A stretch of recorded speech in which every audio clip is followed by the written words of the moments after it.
No, the thing that I think that immediately changed was that no one, everyone was touched by what happened. This wasn't a conversation isolated to only Black people in America. This wasn't a conversation isolated to just Americans. This touched the entire globe. Everyone felt the anger, everyone felt pain, everyone felt some form of an outcry, frustration around what happened. I think the other thing that I saw was that there was an intentional conversation at every level in America, as high as the boardroom for these corporate organizations across the globe, C-suite, as it relates to the leadership and the CEOs across these organizations, all the way down to the ground level between colleagues and coworkers who were Black and white, who had never had a conversation around systemic racism, etc. And so I think that's one of the things.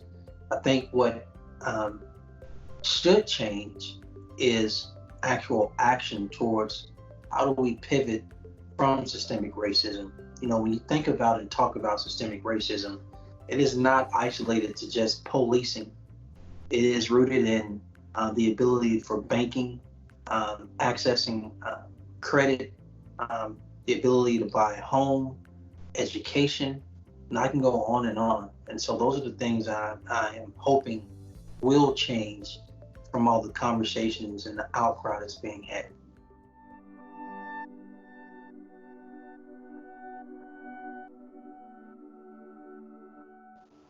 Well, I think on the inclusion part, cities have a vital role to play. You start with the fact that our budget, our money is made up of tax dollars. And so the money is not ours, it belongs to the people. And because it belongs to the people, it's important to be very transparent in how that money is spent.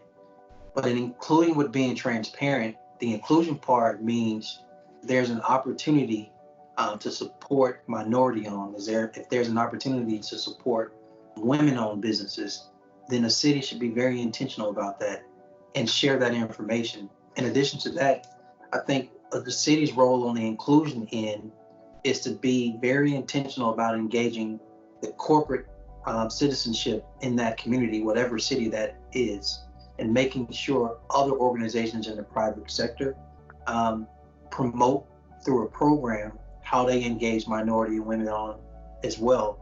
And then be in a position to be vulnerable enough to share that information and start at a baseline. You know, everybody's not at the same level as far as participation and how they engage women and minority owned as it relates to being inclusive. But everyone should at a minimum share where they are so they can be better. And I think if that information is public, then everyone can be more intentional about being inclusive. On the discrimination and fighting racism part, I also believe that cities across the globe have a major role to play. In my role as mayor, you know, being responsible for a police department, it's important that in policing, that you shift to reform. And the reform is rooted in trust that between police officers and the community, and being in the streets when our police officers interact with people of color, when they interact with Black men, etc., that our role as not just elected officials, but government employees as police officers, we go above to not only be honest, to be candid, to be transparent, but also to be kind and show customer service, even if a person is in trouble and or committing a crime. Racism does not belong in police departments, and racism definitely doesn't belong in city halls across the globe. So it's really important that mayors play a vital role through their policies and implementation and execution of their laws, their local laws, to make sure that we're fighting racism.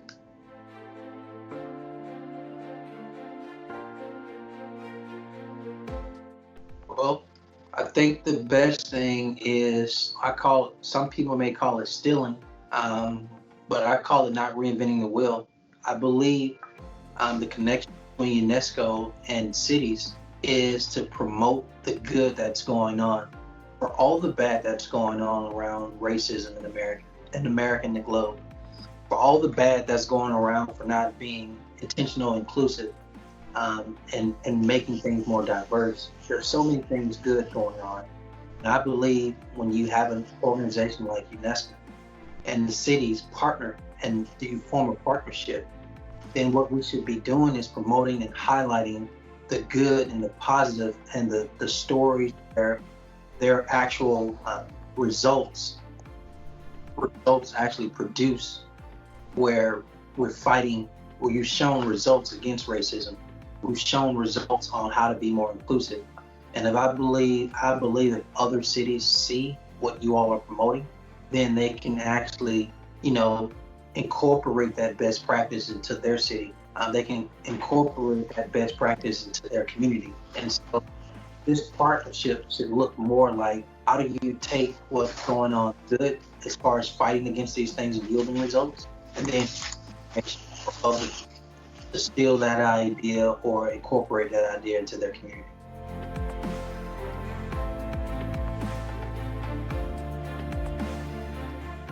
You know, one one of the things I hope for is that there is unity.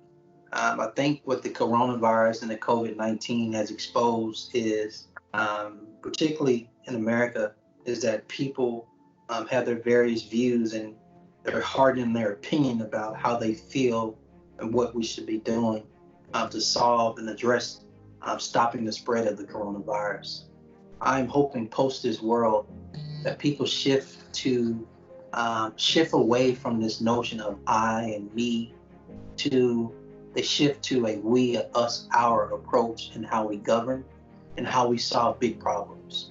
I think the other thing is, how does the role technology has played in the last few months globally? A lot of our meetings have shifted to, technology in the form of Zoom meetings and WebExes, or even with you all right now, this technology we're using. But I am hoping that we can fuse technology, but still have the human interaction we need.